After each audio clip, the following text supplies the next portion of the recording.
Brought to you by BedroomBattlefields.com, this is the Tabletop Miniature Hobby Podcast.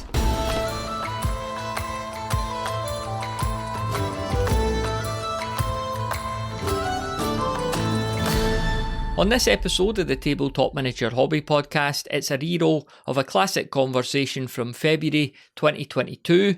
The guest is Pete Berry from Bacchus 6 Mil, and he's here to teach us everything we need to know about getting started in this small yet sweeping scale.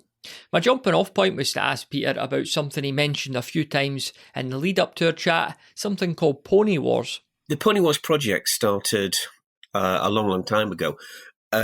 Back in the 1980s, and I am that old, I was part of a group of four of us who put on participation games around shows in the north of England. And we did various things, Western gunfights, gladiatorial combat, chariot racing. So the idea was people could just turn up and play a game. And that sounds very run-of-the-mill now, but during that period of our wargaming history, it wasn't a common thing. People didn't go to a show and play a game. You went to watch games or put on a demonstration games, but the idea of a participation game was a bit out there. Then the leader of our little group was a chap called Ian Beck, who was just a towering figure at the time. He was the one who came up with the ideas, wrote the rules, and his enthusiasm was infectious. He was an amazing guy. And one day we all turned up at his house, which is where we did all the playtesting, the working on these, and he came with this idea of, I've got a game and it's a bit different. And it was Pony Wars. And the premise of it is based upon all those old 1950s Hollywood cavalry movies you've seen. The John Ford trilogy of Westerns, She Wore a Yellow Ribbon. And everybody is on the same side. It's the Indians, the hostiles, are all controlled by effectively a pack of cards and a few reaction tables. And it sounds very crude, but that particular little setup created one of the most devious, nasty, cunning opponents you could ever hope to come across. And the odds were really stacked against the cavalry actually getting anywhere. And as anybody who's played the game over the years will testify, that remains the case. And the idea was there were some homesteads littered around the table. You had to go to the homesteads, persuade the settlers to pack up their worldly goods and get back to the safety of the fort before they were basically pounced upon by hostiles on the warpath. And then you added to this the fact that the civilians wouldn't always do as they were told. And while you were playing the game, your wagon train might turn up on the table, and you were responsible to get that back to the fort in safety. You might have other characters turning up, a Pony Express rider, a stagecoach, even the Lone Ranger made an appearance. And every game was different. There were just random events and random happenings all the time. No two games were ever the same. And they were just massive fun. They were the sort of game whereby people would play. They would come on the table, they'd have their command wiped out in 15 minutes because it was that bloody. And then they'd immediately sign on for the next bit because the next cavalry or the next civilians to come on, they would take on board and they would play them. And they would spend all day at the show playing that game. And as I say, it became a bit of a legend of that time around that part of the country. Now, very sadly, Ian died in a car accident in the mid-1980s.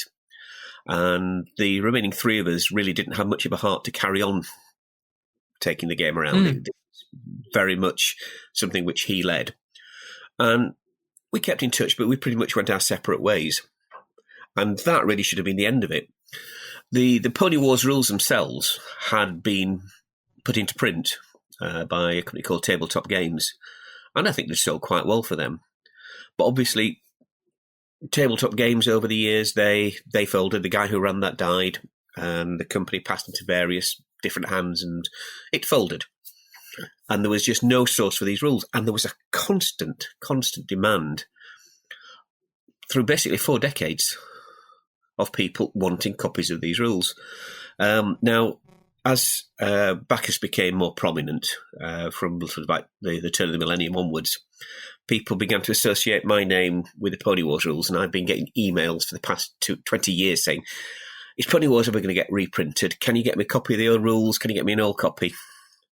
And there was a massive head of steam. It was quite touching for us that the rules themselves are remembered with such fondness by people, and the game was. So as a result, over the past 18 months, we decided we'd reprint the rules. The three of us got together. We decided to reprint the rules and bring them up to modern production standards. So the originals were the old black and white reproduced in a staple booklet. The one we've produced is full colour, lots and lots of photos in there of games in progress, gorgeously painted figures, lovely scenery, proper professional layout. And the game came with a pack of cards. Now, back in the 1980s, you got some file cards and wrote these out by hand. Today, we've actually got, it's a double deck of cards, all properly colour printed and laminated. So it's we went to town, we gave it a really good makeover. And it's been phenomenally popular. It really has. All over the world. We're getting people buying it from as far afield as Russia, which is really, you wouldn't expect to have much interest in this. We've sold them all over the world, as well as to the places you may expect, the US and the UK, all over Europe. And people want to play the game. It's achieved a legendary status. With that, you mentioned the sort of AI. So is it something that lends itself to solo play? I mean, given the way the world's been for the last couple of years as well. Oh yeah, it's a major strong point of it. In fact, to be honest, the system that Ian put together has been, I'm not going to say copied, I'm not going to say plagiarised, has inspired other sets of rules and other ideas. And people have adopted the basic mechanics to other eras. So, for example, again, I'm going back in time, but Peter Gilder, who used to run a holiday centre, ran a Sudan game based upon exactly the same principles lifted straight from the rules. And I know people have used it for fantasy. It's good guys against the orcs and the goblins. And I know two people are putting it for use for Zulu Wars. And yes, the great thing is that can all be done solo. So it's got a very broad appeal outside of what you might think to be its very narrow focus. Just pulling us back to the concept of 6mm wargaming itself. So when someone sees these miniatures for the first time, I mean, they are tiny. And, you know, a lot of people who come into the hobby, they're immediately familiar with 28 or, you know, Games Workshop style these days, which is a lot bigger than that. So why 6mm for you, Peter? What was the attraction for you to dive into that aspect of the hobby? Okay, well, I'll preface all of this by saying your introduction sounded brilliant, but you're looking through the wrong end of the telescope. 6mm figures aren't tiny. 28mm figures are very, very big. Good. Okay, so you have to sit at this from my worldview. Yeah. I first got attracted to the idea of 6mm, and believe me, until at this point, you wouldn't have dragged me anything away from the larger scale figures until I hit this barrier. I, for one reason or another, had to do some 6mm buildings for modelling and selling. And one period of history that's always fascinated me has been the 18th century, the Mulburian Wars, the Great North Wars. And it's a time of sieges. And the idea of, you know, the Vauban-esque star forts and fortifications. Always wanted to do that. But in 28mm, it is so impractical as to be not worth bothering with. And the moment I actually produced this 6mm hexagonal trace with the bastions and the demilunes and the ravelins, this little light bulb went on in my head. And I went, you know, in 6, this was going to be so easy to do and it's going to look so great. And I can get the entire game on the table. I can play a game and I could do siege lines. And all these ideas about possibilities opening, doors being flung open, was something there before me. And why didn't I think of this before? And I hadn't thought of it before because I'd done like everybody else. I'd started off with minifigs and Hinchcliffe figures back in sort of the 70s, 80s. I'd progressed through Foundry because that's what you did. That's what you always did. and you never look beyond that. So you start a new project, and no matter how impractical it is in the scale you're used to, you just go that way. This very forcibly tore those blinkers away from me. And yes, 6mm proved to open a lot of doors which I had thought closed. Now, through a long and convoluted story, I obviously got into manufacturing the little guys. And alongside that initial revelation, you begin to realise, well, they're easy to paint. And that may sound counterintuitive to so many of your listeners, but honestly, they are really easy to paint. They're quick to paint. So in terms of gratification, I could get my army painted and on the table in 2 weeks. Whereas in 2 weeks, with my bigger figures, I probably didn't actually get half a regiment done.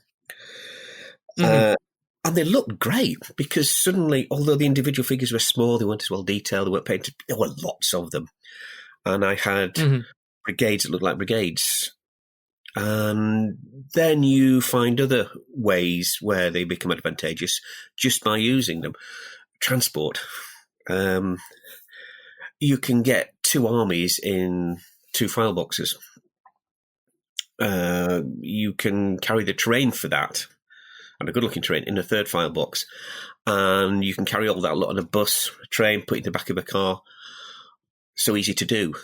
Storage. You know, you've just got a small little cupboard at home. You can put it in there. They don't take up any more room than a couple of boxes of Monopoly. 28mm?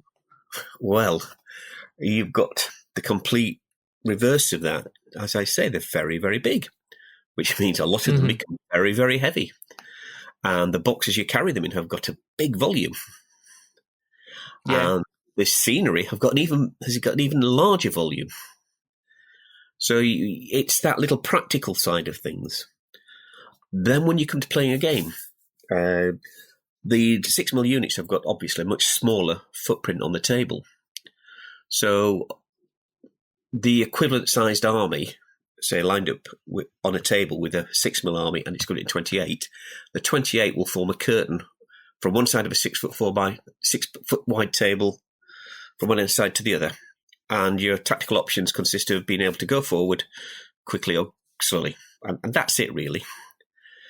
Whereas in 6mm, you put that out there and suddenly you can't anchor flanks on a table edge because your armies aren't big enough.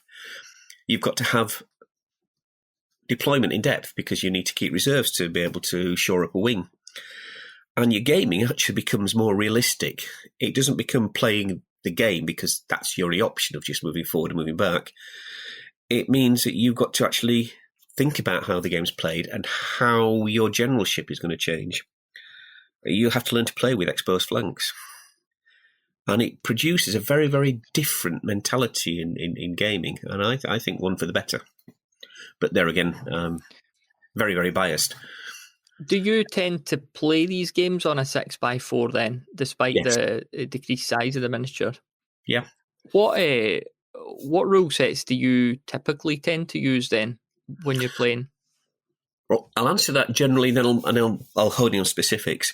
The great thing about 6mm is you do not need a set of rules designed for the little toys. It doesn't work that way. You can use any set that's designed for pretty much any scale of figure with 6mm figures. You can do it a number of ways. One way, which is how some people start, it's how I started on this line. If you've got a 28mm figure that sits on a 25mm square base, you remove the 28mm figure and you replace it with 8, 16 6mm figures. So the unit frontage, unit footprint remains the same, but instead of having 24 figures, you've got 96, 120 figures. So then you play the games as normal. So if you get a figure removal, you just remove one base of 16 little figures. So that the game mechanic plays exactly the same.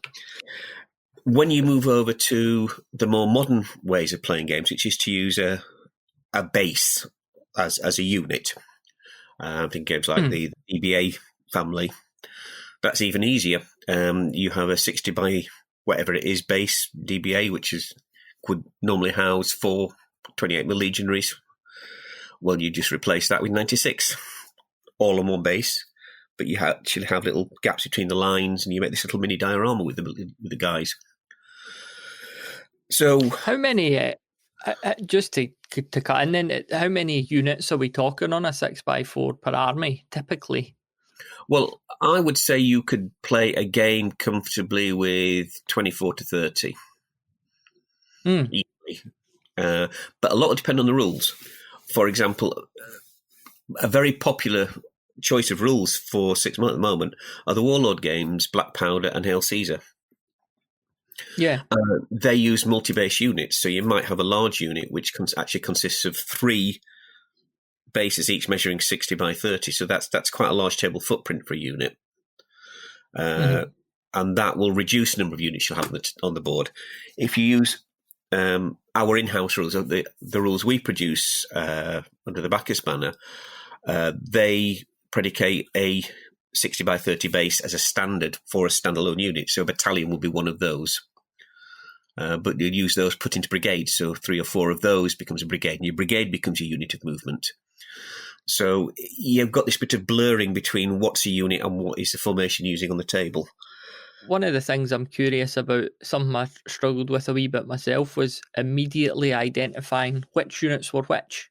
If I was playing with quite a new army, is that just a thing? You get to know your army pretty well, because it's not sometimes immediately clear. Are the guys got crossbows or bows, or is that a reoccurring problem at that scale? Not really, no. And perhaps, again, I know my little men quite intimately, having sculpted many of them and certainly cast quite a lot of them, so I never really have that issue. Some people like to put little unit markers on the backs of the bases. This is 33rd Regiment or 1st Battalion, whatever, on the back of the bases. I've not really done so because I've found that detracts to me from the appearance of the base. One comment that I've had from people who don't play 6mm, and this is the guys who use the big figures normally, they say, well, I've seen a game, I couldn't tell exactly what I was facing. I couldn't tell whether they were line or guard, or I couldn't tell you whether they were heavy cavalry or medium cavalry. And my point is, and that's a problem, how? Because real-life generals didn't know exactly what they were lined up and facing. So why should you until they're covered a bit? So to me, that's a bonus. No, that's very true, yeah. Yeah. But in organising my own troops now, I've never had that as an issue. And it's not something that's come back to me much from my customers either. I've played a few games using the Kings of War rules, and I just scale everything down, and it works really well. Was really happy with it, and just that different experience, that different perspective, because I love all the imagery of the huge battles, and you talked about sieges and stuff, but when you're working at 28, unless you're going to create something huge, it's little more than a skirmish often. Whereas 6mm, you can really say like this is pretty accurate with the number of guys on the table. Yeah, it's the best use of the space. The problem with we humans, and wargamers are humans, is we've only got so much of a reach. We talk about the ubiquitous 6 foot by 4 foot. That's because that table hits a sweet spot in terms of how much area you can get and how easily you can get to any point on the table. You start getting bigger than that, and you're in trouble. And the problem with the larger games is to actually get the impact you need, the one you're talking about, you would need tables probably measuring 16 foot wide, 30 foot long, and you're not going to be able to move the troops as you need them unless you've got some sort of flying pulley system in the middle of the table. And you can go above like Tom Cruise in Mission Impossible and moving things around. And those physical limits you just can't get over unless you start chopping tables into strips, and that looks really clumsy and quite awful, to be honest. The genres represented in 6mm, it seems to me, and again, excuse my ignorance because I don't know half as much about it as I'd like to, but seems to be overwhelmingly historicals. I've come across a wee bit of fantasy, but is that correct, or is it that just me showing my ignorance there? No, I'd say it's pretty well correct. It's not that the demand isn't there. I think it's because the manufacturers have mainly concentrated on historicals. That's my major point of interest. And so that's where I push the direction of the company. I think the possibilities for fantasy are massive. I mean, you can imagine, say, a recreation of Pelennor, the climax of The Lord of the Rings, where you can literally get tens of thousands of orcs on the table, and a massive line of Rohan riders just coming straight over the ridge and into them, and a beautiful model of Minas Tirith which could actually look reasonable at that scale. The possibilities are amazing. It's just that traditionally, and we are very traditional, the larger companies working in 6mm have stuck to historical. I mean, I've got a very, very small fantasy range, which is a pretty whimsical thing designed by my son when he was about 8 or 9 years old. But there are a couple of newer companies who are beginning to produce quite decent fantasy ranges, and I think you'll see more of them as more and more people come into 6mm, especially if they're coming from something like a workshop background where fantasy is far more acceptable. So I'll give a shout out here to Perfect Six. I've got a nice little range. There's a company called Rapier who are actually doing some Gloranthan miniatures. Now, that may only appeal to people of a certain age, but they're from the RuneQuest world. They're producing those, which are lovely little figures. And there's a company over in the United States called Microworld. They do a very decent range of 6mm fantasy. And it's something we'll be moving into in a more serious way over the next couple of years as well. Have you ever stuck a 28mm miniature on the table as a giant proxy? Well, that's the sort of thing we will be doing, except we will call it a 6mm giant and not a 28mm figure. Yeah. But our dragons will look good. Yeah, and again, that ability to have loads of big characters, like you're saying, dragons, war machines, stuff like that. If you're working at 28mm, that thing is going to be unique. Whereas if you're working at 6, they could be many rather than just a one-off. So. Yeah. You've also got the cost of all of this, and it's not a factor I've mentioned before, but the cost of doing something on the scale we've been talking about in the larger scales is prohibitive. Even if you go plastic, it is prohibitive.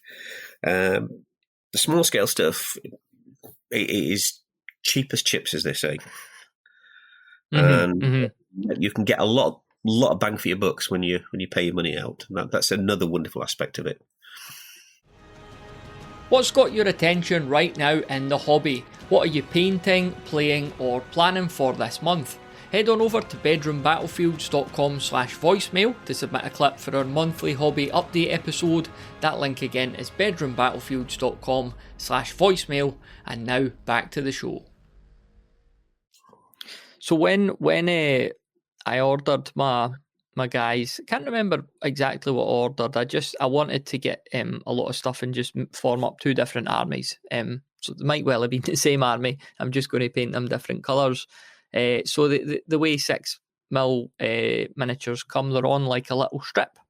Yep. And do you recommend painting them on that little strip before you put them together into a regiment? Yeah. In fact, if you go to my website, there's a how-to guide or a starter guide on this. Yeah.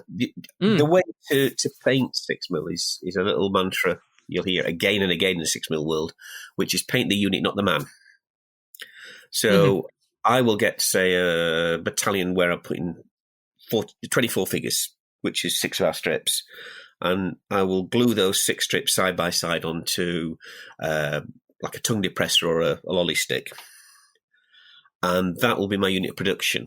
So whereas in larger scales, you might paint those in batches of 6, complete 6, then move another 6, and do another 6. In one sitting, in 40 to 45 minutes, I will have that unit painted. Front and back, ready to go, and then it'll be based in a separate session. So you paint the entire unit. The advantage of doing that is, first of all, you get the uniform finish to it all. but you have then to learn to let go. Not every figure is going to be perfect. In fact, there's going to be mistakes probably in every one of them. But it won't matter, because what you are painting, what your appearance is going to look like, is the finish, the entirety of the unit put together. So the individuals don't. Yeah. It's the unit that's the important thing to keep in mind when you're doing your painting. So would you would paint each strip, then would you put a bit of varnish? Because bearing in mind we're working in kind of metals, would you put a bit of varnish over them before gluing them onto their base? Yeah, I always drop a bit of varnish on them now. I mean, years ago, I used to varnish my big figures. I used to sort of like put household polyurethane gloss varnish on them to protect them, and then put a couple of layers of matte varnish on until I got it down to the sheen that I wanted. I'm a little less fussy now. I just bang some matte varnish on them. But yeah, and also varnish just pulls your paint job together as well. It's very strange, very subtle, but it does just enhance the final effect. Is your varnish, do you spray it on, or is it brushed on? I just brush it on. I just use Vallejo do a very nice little matte varnish, and I think that's the one I've got. Yeah, it's a really nice, efficient little varnish. I find spray varnishes are messy. Yeah, I just hate spraying stuff because you have to go outside, and in Scotland, it's never you open the door, it's never conducive to doing anything like that. So, and I don't want the local kids throwing stuff at me because they see me spraying toy soldiers either. So, what about when you glue them onto the wee bases? So, are you putting a little bit of basing around the edge just to kind of finish the effect off for the grass, I suppose? Well, again, no. For quite a while now, I've actually been selling a basing system. Some of your listeners may actually have come across it. To me, there's a lot of nonsense talked about basing, and a lot of people make life really, really hard for themselves. Where you put them on the base, and then you get Tetrian filler right up to the edge, and then you have to paint the whole thing, and then dry. Just life's too short. It's a very, very simple system. You glue your figures on. Just use a PVA glue. Once that's dried, cover the rest of the base in PVA glue. Dip it in a very, very fine sand. We're talking 6mm here, so it's really, really fine sand, not the stuff you'd use for the bigger figures. You let that dry, which doesn't take long. You drop a brown wash onto that, which is a matter of seconds because the sand basically just sucks the wash and just spreads it over the entire base. Again, let that dry. Doesn't take long. A bit of dry brushing, and then PVA back onto the base, and you apply flock. It is a very, very quick and dirty system. You cut out all the filler and everything else like that. The grass will cover the plinth of the base.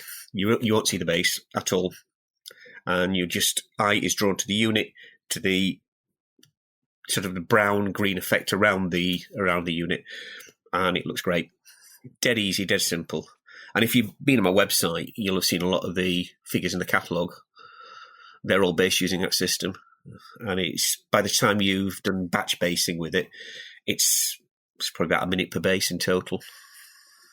Here's a question for you, Peter. If hypothetically there was a moron who'd glued all these guys onto the base before he painted them, and he's potentially a podcast host called Matthew, what might be the best way for him this hypothetical guy to paint his miniatures and they still look pretty decent? Okay.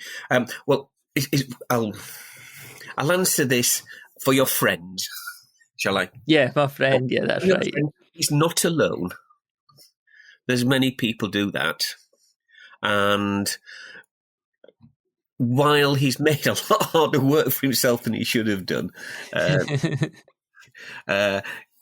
just paint them. By the time you've done the paint job and you've looked at it from 3 feet away, they'll look fine. Honestly, look fine. I've got contrast paints, which I think they make life a bit easier, don't they? Yeah, again, I've seen them use on 6 with mixed results. I've seen some quite good ones, and I've seen some which have looked like a miniature car crash. But yeah, on the whole, especially if your friend has take them off the bases and clump them together like that, they're really, really going to hard Yeah. to get detail in them. I think the contrast Mhm. paint's probably his best friend. Because it's going to be trying to get when my friend does this, trying to get the green grass in between the soldiers is going to be tricky. It's not really, because all he needs to do is to get watered PVA glue, get it down to about the consistency of milk, then use a paintbrush, just paint it literally in between the bases, and then get the flock on. So it won't be a problem, provided he goes about it sensibly. Yeah, well, that would be a first. Have you ever come across in your life somebody trying to paint an eye on a 6mm soldier? Not quite, but I do talk to a lot of people at wargame shows, and they come up to my painter display and say, "Oh, I tried painting these, I couldn't do it." And you start talking to them, and they're typically guys who've got decades of experience in the big figures to try to paint a small figure, and they've tried to do it exactly the same way they do the big figure. So I had real trouble painting the piping on the collars, and you're going, why? Well, you don't need to paint the piping, let it go. And it's that sort of level where people are trying to just use exactly the same techniques on the big guys with the little guys, and it's not going to work. But they're conditioned to do things like that. You know, where can I put the buttons on? No. Forget buttons. Yeah. The pupil on the eye. Yes. Yeah, I can't even do eyes on 28. So the thought of doing it in 6 just that's insanity. No, it's brilliant. Face painting in 6 consists of, there are 2 techniques, but the easiest one is you put a blob of flesh on, you let that dry, and then you drop some brown wash into the cavity.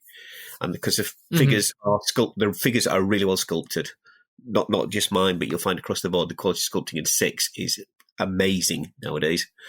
Fills the cavities, and you will find the face appears, and they look excellent. The terrain as well, like what sort of terrain do you like to see on a table? I know that completely depends on what kind of game you're playing, but will you do lots of houses? Will you do wee villages, rivers, castles, stuff like that? Well, everything you do in the big scale, obviously going to represent in the smaller scale, but you can do it, I'm going to say, better. Oh, look, let's take an example, a village. With the big figures, a village is a building, because if you try to put 3 or 4 buildings, that's about 3/4 of your table space gone, because the footprint of the building is so large. And even so, that single building is still disproportionately large in terms of the ground scale of the figures you're using. That's just a fact of life. Well, in 6, well, you can make a little village. You might use 3, 4, 5 buildings. You can put little bits and pieces, but it won't dominate the battlefield like the big buildings do. You want to do a wooded area. Well, you can do a big wooded area. And there's lots and lots of workarounds of how you can play a game through that. But essentially, the way to do it is to do a base with, if I can put this, an outside line of tree trunks and a canopy that sits on top of that. So if you want to put troops in the wood, you just remove the canopy and you move troops inside that little girdle of tree trunks around the outside. Dead easy to do. It looks good and it's practical. But you can also take it to the extreme. I don't know if you've seen any pictures of it, but the winner of the Best in Show at Salute this year was a game based on the Battle of Poltava from the Great North War in 1709. And the terrain on that was just magnificent.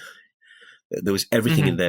Beautifully sculpted, rolling scenery, a big river valley, big hillside, an entire Russian town, monastery, city walls, everything you could do. But that was just a backdrop to the game itself, because the game itself was played with that just there. So it set the scene, it told the story, it created the narrative beautifully. And having the ability to manipulate your scenery, so it doesn't become the dominant thing on the battlefield, but becomes a partner in the game, is massive. Yeah. It's an advantage. I mean, I've just seen too many big games ruined by the dominance of scenery where it shouldn't be dominant, but it has to be Yeah. to get a lovely model on the table to show off. You've got to sacrifice table space, and therefore it distorts the game, a bit like a black hole. Yeah, I've talked a wee bit on the show in the past about the problem with 28mm mass fantasy sort of not necessarily fantasy, but rank and flank games. I often find that you do need this just big area, this big football pitch in the middle of the table, so all the units can get around, and then your scenery's almost just window dressing because it's all around you, but they're not really interacting with it too much. And I dare say there'll be a few listeners who might disagree with me there, but that's my own experience. You know, the scenery's around you and you're inside it, but with 6, there's a lot more scope to move through the scenery and use it a bit more, I think. So that's one of the sort of appeals of it for me. Yeah. Now, just I know we've been talking about 6 and concentrating, and obviously I've been taking compare and contrast, and I've probably been giving the guys who normally use 28s a bit of a hard time. It's not. We are talking 6. I'm trying to explain the advantages vis-a-vis the larger scales. Big scales are great for the appropriate sort of game. So I've got 28mm figures, and they're brilliant for skirmish games. So if you're doing a game which is a small scale action, big figures are great. And I think you'll see most of the commercial releases over the past 5 years where people have released a new range of concept figures or something are skirmish games. That's where 28mm strength is, and I think it's where companies coming new to the market realise that. I mean, even Games Workshop with their Age of Sigmar have effectively taken what was a big mass battle system and brought it down to just, a dozen figures. Whereas the converse is the larger scale of action you want to produce, you need to go with smaller figures. So it keeps it accessible, doesn't it? Yeah, it's about using the right tool for the job. I've always liked trying to do the Battle of Waterloo in 28mm is like trying to use a hammer to put a screw in. Yeah, wrong tool to do the wrong job. You've got to have the appropriate tools to do it properly. So, 28mm is great when you're doing one-to-one gaming, when you're doing that sort of action where you've got a lift-off roof and you move your figure around the house. Brilliant, and long may it be so. But for doing the big games, I think it's a bit of a dead end. Controversy there, because I'm sure your listeners will rally to the defence of what they've got. But I'm allowed my opinion. To be honest, I potentially don't have any anyway, so we're fine. How's the 6mm side of things in the hobby looking in terms of young people? Because famously, the youth, they come in via Games Workshop. I think that's a fair statement. So how many sort of youngsters do you tend to see playing 6 just now? A few. To be honest, I'd say it's pretty representative of the rest of the hobby in terms of the cross section, and the feeder mechanism for new players in historicals away from Workshop is Workshop into something like Warlord, then Warlord going, well, there's a greater world of historical wargaming out there, and then they're moving through that. The problem is that feeder mechanism is 28mm based, so it takes a bit of time. But I would say that at Joyo 6, which is a war game show purely for 6mm figures, so it's a pretty good cross section of our community. It's pretty much the same sort of age range you would get with the big figures. I don't think there's anything massively different. So I would love to give you an insight and revelation there as to why it's great for young'uns, but I can't at the moment. Although, of course, it is great for young'uns because it's decent. They can get a lot of money for the bang for the buck. But I find that younger gamers are more daunted by the size of the figure than the older ones.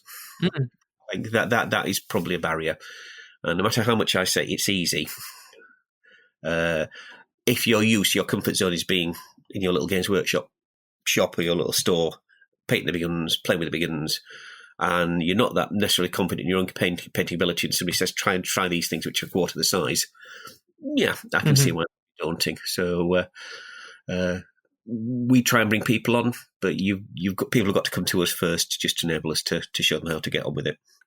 The what was it a show you said it's called Joys of Six? Joys of Six. Joy of Six, yes. Is that yeah? Do you get a lot of plays on words with sex? Do you find that a lot? We've had everything. Six appeal. Sex appeal, good. It's mad. Yeah. The fairer six. Six and drugs and rock and roll. Yeah, we've had everything. But yeah, the joy of Six is you say it to people and they have a little snigger to themselves. The first time. Yeah, you've just thank you very much.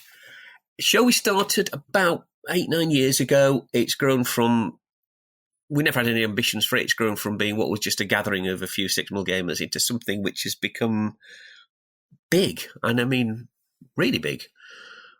In successive years, we've had to take on more and more room each time. Now, the last event that we had pre-COVID had 35 games being played on the same day, which is a hell of a lot for a small show. And we actually had to get people away. And we get visitors now turning up from all over the world. It is a massive reputation in the 6 mil world for the quality and quantity of games we put out there. And it's turning into a showcase for our side of the hobby. So we invite editors of Wargames magazines. We have a panel session, and we've had editors of 2 of our illustrious Wargame magazines appearing on that. We'll hopefully get a third this time round. And it's an amazing show. It's an eye-opener to anybody who doesn't know anything at all about the scale. It's well worth to have a visit because it's showing the little guys at their best and brightest. And it's great fun. Where and when does that take place then? It takes place in Sheffield Hallam University in July. It's July the 3rd this year, which is a Sunday. We do have a website, which is very basic at the moment, called The Joys of Six. But it's all over the 6 mil groups. If you just tap into a 6 mil Facebook group, you'll find references to it there. It is the mecca now for 6 mil gamers from all of the country and all over the world. And the thing is, we've had to do it because we found that no matter how good a game you put on a conventional show, it got pretty well ignored. The big guys sort of muscle in and nobody looks at your little game. And it got people very frustrated. So we just decided to give a nice little friendly show for people who could then go along, relax, and show what they can do.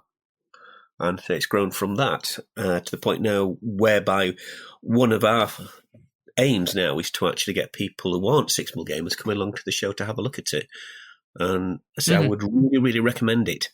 And the great thing is, if 6 mil isn't your thing, it's one of the cheapest shows you'll ever come to because there'll be nothing on sale there that you'll want to spend your money on.